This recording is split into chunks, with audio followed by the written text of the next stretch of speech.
हाँ। हम्म।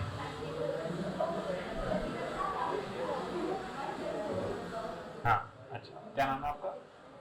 Dhanishtha asked a good question. Dhanishtha ने पूछा कि देखो, टाइम टेबल हमें जो दिया जाता है, वो टाइम टेबल क्या फॉलो करना जरूरी है, या हम अपने हिसाब से करें, या हम अपने हिसाब से अपनी लाइफ चलाएं? जो हमारा एक रूटीन है, जो हमारी लाइफ का एक स्ट्रक्चर है, क्या हम सिंपली उसे फॉलो करने लग जाएं, या हम अपना कुछ बनाएं?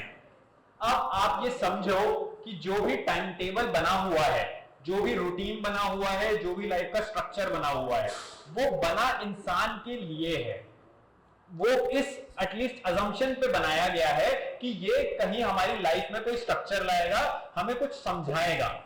और जब हमें अगर कुछ समझ आया है, उस टाइम टेबल की जो आपके लिए यूजफुलनेस है, जो उस टाइम टेबल का जो रोल है आपकी लाइफ में, वो आपको ही कहीं ना कहीं ऑर्गेनाइज करने के लिए है, वो आपको ही कहीं ना कहीं किसी डिसिप्लिन में लाने के लिए है।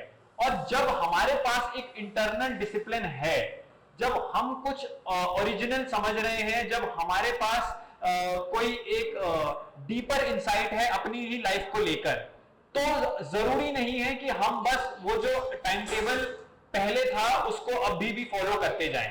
टाइम टेबल हम शुरुआत में फॉलो भले ही कर लें, क्योंकि अभी हमारे पास कोई डिसिप्लिन नहीं है, अभी हमारे पास कोई स्ट्रक्चर नहीं है, और वो हमें ऑर्गेनाइज करने के लिए ही यूज हो रहा है। लेकिन जब हमने अपने आप को जब ऑर्गेनाइज कर लिया है, जब अगर उस टाइम टेबल ने हमें कुछ समझाया है हमारे बारे में, तो हम देखेंगे कि हम अब खुद से अपना एक लाइफ का स्ट्रक्चर बना सकते हैं। Time table is to assist the human being. Time table is to assist, to help the human being to come to his own time table, to come to his own structure, to establish a structure that begins to uh, invite something original in his life, something that is really valuable, something that is really worthwhile. But अगर आप अपने आप को उस system से ही जोड़ देते हो, तो आप उस सिस्टम से ही कभी निकल नहीं पाओगे। पहले सिस्टम का इस्तेमाल होगा ताकि हम सिस्टमैटिक बन जाएं, और जब हम सिस्टमैटिक बन गए हैं, तो हमें फिर खुद से सिस्टम्स बनाने होंगे। आप ऐसा नहीं कर सकते कि आप शुरुआत से ही ऐसा बोल दो कि मेरे को कोई सिस्टम नहीं चाहिए है और इसीलिए मैं किसी भी सिस्टम का पार्ट नहीं बनूंगी, मेरी कोई मर्जी होगी। आपकी जो मर्जी भी है वो भी किसी इन्फ्लुएंस से आ रही है। आपको लग रहा है कि आपको बस देर सुबह तक सोना है और 10 बजे के बाद से दिन शुरू होगा, तो ये देखो, ये जो आपकी सो कॉल्ड मर्जी है, ये आपकी लेजीनेस से रही है। तो क्या हमारी लेजीनेस डिक्टेट करे हमारा स्ट्रक्चर लाइफ का? क्या हमारी लेजीनेस डिसाइड करे कि हमें लाइफ में क्या करना है? अगर ऐसा है तो हमें देखें कि हमारे ही इन्फ्लुएंसेस जो so called time table design करना चाह रहे हैं वो कर रहे हैं। तो ये इसको ऐसे समझो कि अगर आपको किसी दरवाजे में घुसना है और वो दरवाजा बंद है, तो आपको कुछ चाहिए होगा ना अपने हाथ में, to just open that, smash that door and to enter it. अगर कोई ब्रिक चाहिए होगी, कोई कुछ हेवी ऑब्जेक्ट चाहिए होगा उस दरवाजे को स्मैश करके जाने के लिए। लेकिन बट एक बार अगर वो स्मैश कर दिया है वो दरवाजा, तो क्या अभी भी आपको उस ब्रिक की जरूरत है? आप उस ब्रिक को अंदर बाहर छोड़ के अंदर चले जाओगे ना। तो जो currently the time table you are following is that brick which is there to break that door, and once you have broken that door, you would now enter into whatever that you have understood with your own intelligence, and then you don't need that brick, then you don't need that time table. उसका एक use था, उसकी एक application थी, उसका एक जरूरत थी, वो अब पूरी हो गई है।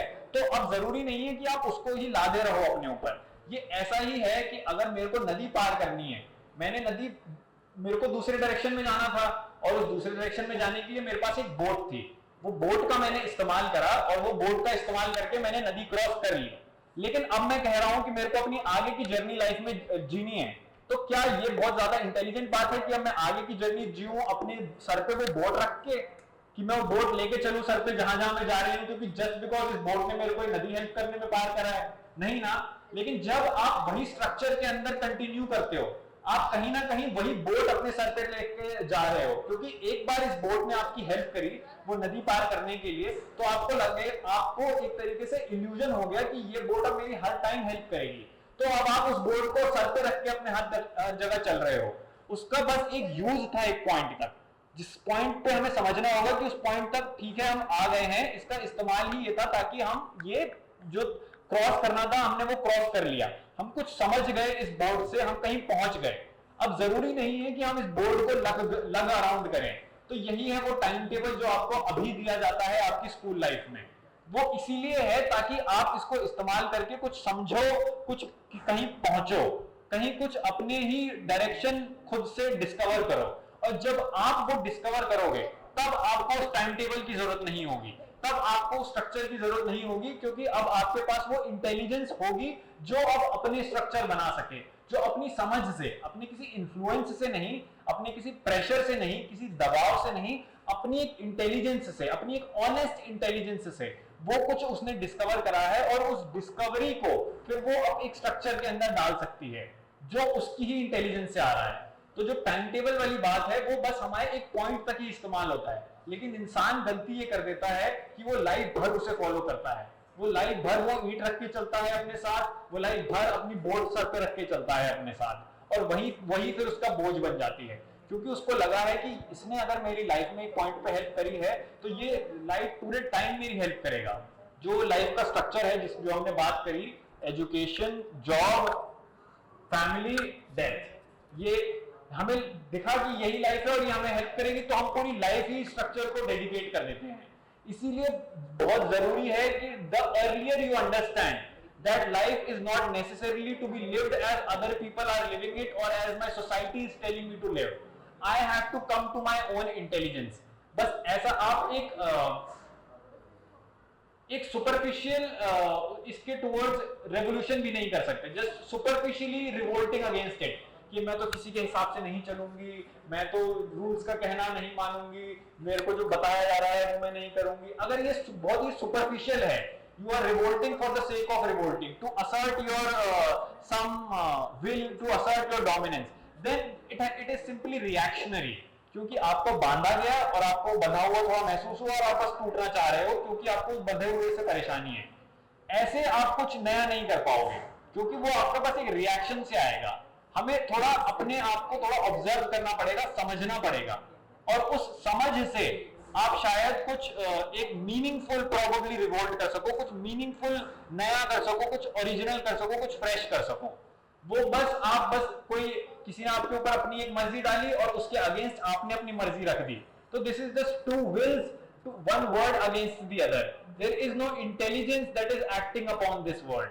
And when you care about your life, when you see कि नहीं, लाइफ मुझे बस वेस्ट नहीं कर देनी है, लाइफ मुझे बस बंधी बंधाई चीजों के अकॉर्डिंग नहीं जीनी है, लाइफ मुझे जो लोग बता रहे हैं मुझे उसके हिसाब से नहीं जीना है, मुझे खुद जानना है कि लाइफ क्या है। जब आप ऐसे खुद से जानोगे तब आप देख पाओगे कि हाँ क्या है करने लायक, कहां मैं जा सकता हूं, तो आप ऑनेस्ट रहोगे, तो आप किसी दबाव के अकॉर्डिंग नहीं करोगे, तब आप किसी प्रेशर के अकॉर्डिंग नहीं करोगे। वो आपकी खुद की एक ओरिजिनल इंसाइट होगी जो आपको चलाएगी, जो दिखाएगी कि अरे हाँ ये इतनी नई होती है लाइफ, जरूरी नहीं है जो लोग बता रहे हैं उसकी तरह जीनी है, जरूरी नहीं है जो मैं देख रही हूं अपने आसपास जिस तरह लोग जी रहे हैं उसकी तरह ही मुझे जीना है। तब जाके आपकी इस इंसाइट से, आपकी इनफैक्ट एक भूख से, अगर आपके पास वो हंगर है to not just settle for the ordinary, to not just simply settle for what is mediocre and average, उस भूख से आप देख पाओगे कि हाँ ये है करने लायक, और तब जाके you would be able to establish a life for yourself which is extraordinary, which is something entirely different from what goes on generally.